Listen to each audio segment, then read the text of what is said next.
1 ঘন্টা লেট করে প্রায় সন্ধ্যার সময় ট্রেন এসে স্টেশনে থামে। বেশি লোকজন নেই আজ স্টেশনে। কদিন ধরে কারখানায় শ্রমিকদের সাথে মালিকপক্ষের বেশ ঝামেলা হচ্ছে। কারখানার ধর্মঘট নিয়ে গতকাল স্টেশনে বেশ হাঙ্গামা হয়েছে। 3 জন নেতাকে ধরে ট্রেনে চালান দেবার সময় কয়েকশো শ্রমিক তাদেরকে ছিনিয়ে নিতে এসেছিল। তখন গুলি চলে, রক্তপাত ঘটে। তাই আজ স্টেশনে পাহারা বসেছে। ট্রেন থেকে দিবাকর নামের সাথে কুলে শিশু নিয়ে নামে আন্না। ওরা 3 জন নেমে সোজা স্টেশন থেকে বের হতে যাচ্ছিল, তখন একজন তাদের কাছে এসে তাদের টিকিট দেখতে চায় এবং কোথায় যাবে সেটা জানতে চায়। তখন দিবাকর বলে যে তারা ছোট বকুলপুর গ্রামে যাবে। এই কথা শুনে টিকিট দেখতে আসা লোকটি কিছুটা চমকে যায়, কারণ ছোট বকুলপুর গ্রামের অবস্থা এখন ভালো না। গ্রামটিতে সবচেয়ে বেশি সমস্যা হয়েছে।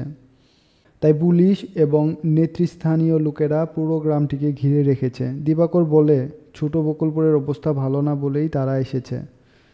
তার স্ত্রী আন্নার বাড়ি এখানে, তাই আন্না খুব জোর করছে বাবা মায়ের কী অবস্থা সেটা নিজ চোখে দেখবে। সেখান থেকে ছাড়া পেয়ে দিবাকর স্টেশনের মাথায় আসে। এখানে ঘোড়ার গাড়ি, গরুর গাড়ি আছে, কিন্তু কোনো গাড়ি তাদেরকে ছোট বকুলপুরে নিয়ে যেতে চায় না ভয়ে। তারপর এক গাড়োয়ান বলে সে তাদেরকে ছোট বকুলপুরের গ্রামে নিয়ে যেতে পারবে। যেখানে নামিয়ে দিবে সেখান থেকে 8 মাইলের রাস্তা হাঁটলেই সেই গ্রাম পাওয়া যাবে। দিবাকররা তাতেই রাজি হয়। গাড়ি চলতে থাকে।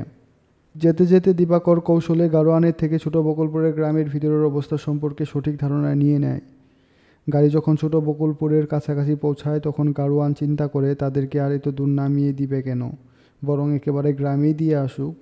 বাচ্চা বউ আছে সাথে, হেঁটে গেলে তাদের কষ্ট হবে, এই ভেবে গাড়োয়ান গাড়ি নিয়ে গ্রামের ভেতরে যেতে থাকে। গ্রামের প্রবেশমুখে তাদেরকে থেমে যেতে হয়। অনেকগুলো মানুষ হাতে বন্দুক নিয়ে দাঁড়িয়ে পাহারা দিচ্ছে। গ্রামে কে যাচ্ছে কে ফিরছে সকল খবর রাখছে তারা। তাদের থেকে 3 জন লোক এসে দাঁড়ায় দিবাকরের সামনে।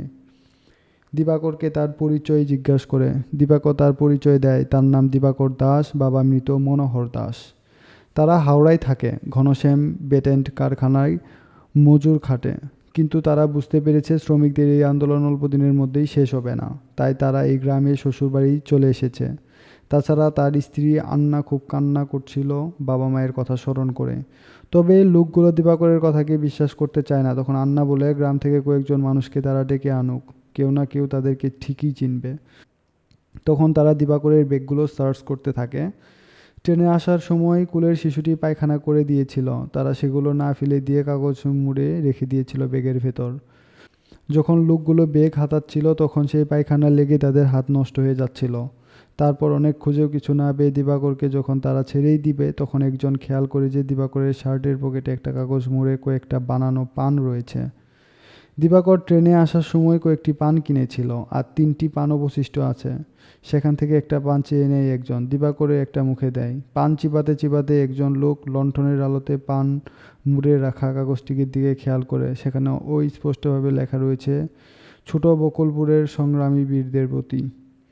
লেখাটি দেখতে পেয়ে লোকটি আনন্দে নেচে উঠে। সে ছদ্মবেশী এমন একজনকে পেয়েছে যে কিনা ছোট বকুলপুরের আন্দোলনকারীদের জন্য ইশতেহার নিয়ে এসেছিল।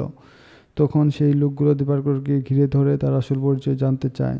দিবাকর এবং আন্না পরস্পরের মুখের দিকে তাকায়। গল্পটি ছোট বকুলপুরের যাত্রী গ্রন্থ থেকে নেওয়া হয়েছে। গল্পটি 1949 সালে প্রকাশিত হয়।